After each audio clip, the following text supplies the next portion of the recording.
One Piece fans, listen closely. We have been lied to. For years, we started at the terrifying silhouette of Imu-sama and thought, there it is, the final boss, the ultimate peak of the mountain. But if you have been following Eiichiro's writing for decades, you know one thing's for certain. The man lives for a subversion. He loves taking our expectations and flipping them upside down. What if Imu isn't the endgame villain? What if Imu isn't the king at the end of the road, but rather the most powerful consumable in the history of the Grand Line? A literal battery of godlike power waiting to be plugged into the wrong person. To understand where I'm going with this, we need to take a quick trip back to Ben 10 Ultimate Alien. Remember the dragon? This enriched god from another dimension was hyped for an entire season as the literal destroyer of worlds. Everyone thought Ben would have to find a way to kill it, but in the final moments, Vilgax, the guy who had been taking lies and losing for years, used a piece of technology to literally vacuum the dragon into his own body. He didn't just kill a god, he stole his identity, his power, and his place in the universe. Today, I am providing that martially teach or a shadowy unknown entity is about to pull the Vilgax Maneuver on Imu-sama. Get your tinfoil set ready because the empty throne is about to get a lot more crowded. Let's look at the cold, hard facts in the recent absolute madness of chapter 1181. The board has shifted. We see Imu clashing with the cursed prince Loki of Elbaph. For the first time, we aren't just seeing a silhouette, we are getting a glimpse of Imu's actual pressure, the world-shaking ability known as the Omen. Now ask yourself, what is the Omen? It doesn't look like standard haki.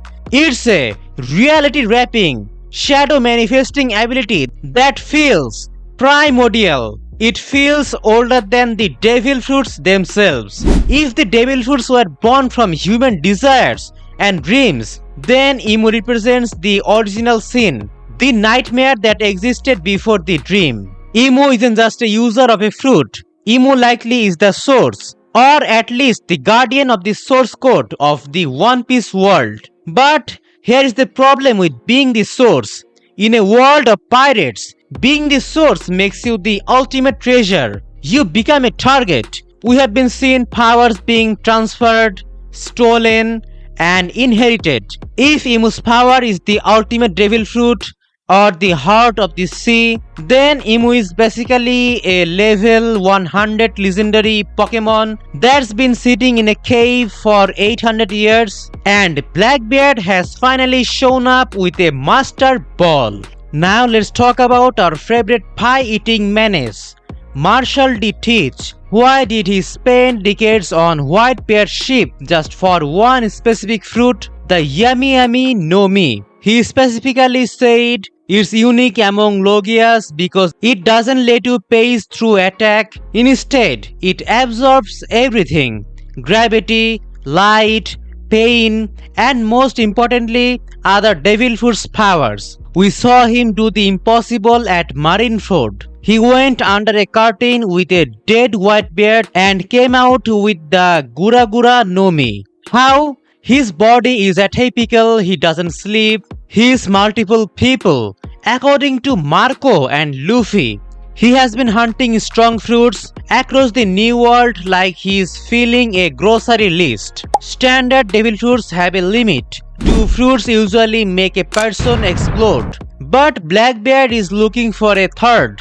Many think it's a zone. But what if his third slot isn't for a fruit found in a chest? What if it's for the source itself? If he tries to eat a third fruit, he might hit a wall. But if he absorbs Imu, he isn't just adding a power, he overwriting the entire operating system of the world. Imagine this scene. Blackbeard shows up at the empty throne not with a sword, but with the black hole vortex swirling in his palm. He doesn't want to sit on the throne, he wants to eat the person sitting on it. Suddenly, he's not just a Yonko, he's the king of the world, the god of the void. And let's be honest, he's probably still have bad teeth and a messy beard. It's the ultimate terrifying combo. Why now? Why is this theory suddenly more likely after chapter 1181 or 1181? Because of Elbaph, Prince Loki isn't just a side character. He is a cursed prince with a power that Oda tells us can end the world.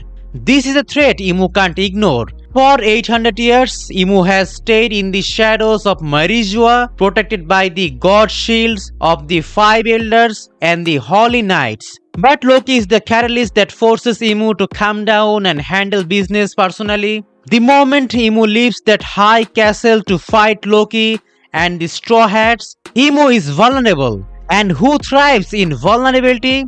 Blackbeard. Teach is a genius coward.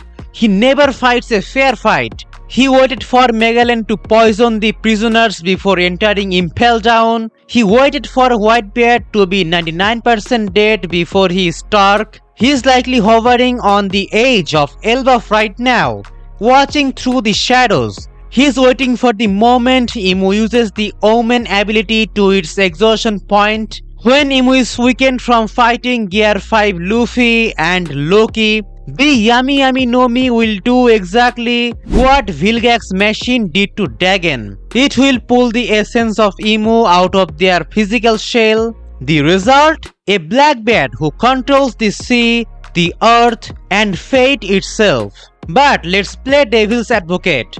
What if it is not Teach? Oda recently hinted at an unknown character appearing. Could this be the devil that actually lives inside the fruits? If the devil wants its power back, it has to consume the current god of the world, which is Imu. This changed the entire endgame of One Piece. If this absorption happens, Luffy isn't just fighting a tyrant or a corrupt government anymore. He's fighting a merged entity. If the Vilgax of One Piece succeeds, the final war isn't even about the One Piece anymore.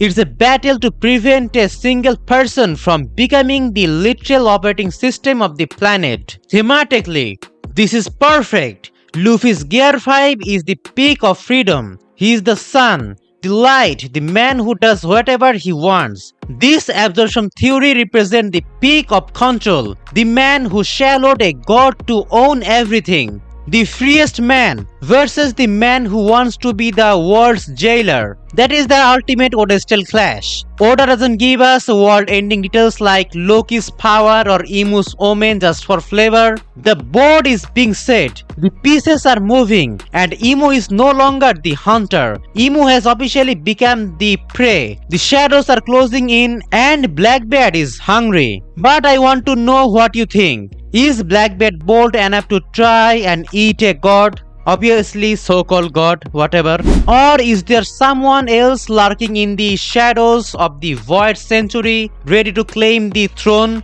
Drop your wildest theories in the comments. I read all of them. If you enjoyed this deep dive into the darkness of One Piece, hit that like button. It really helps the algorithm find more nakama. Subscribe and turn on notifications for more chapter like 1181 breakdowns and Void Century secrets. So I am signing out, and remember, the One Piece is real, but the shadows are hungry.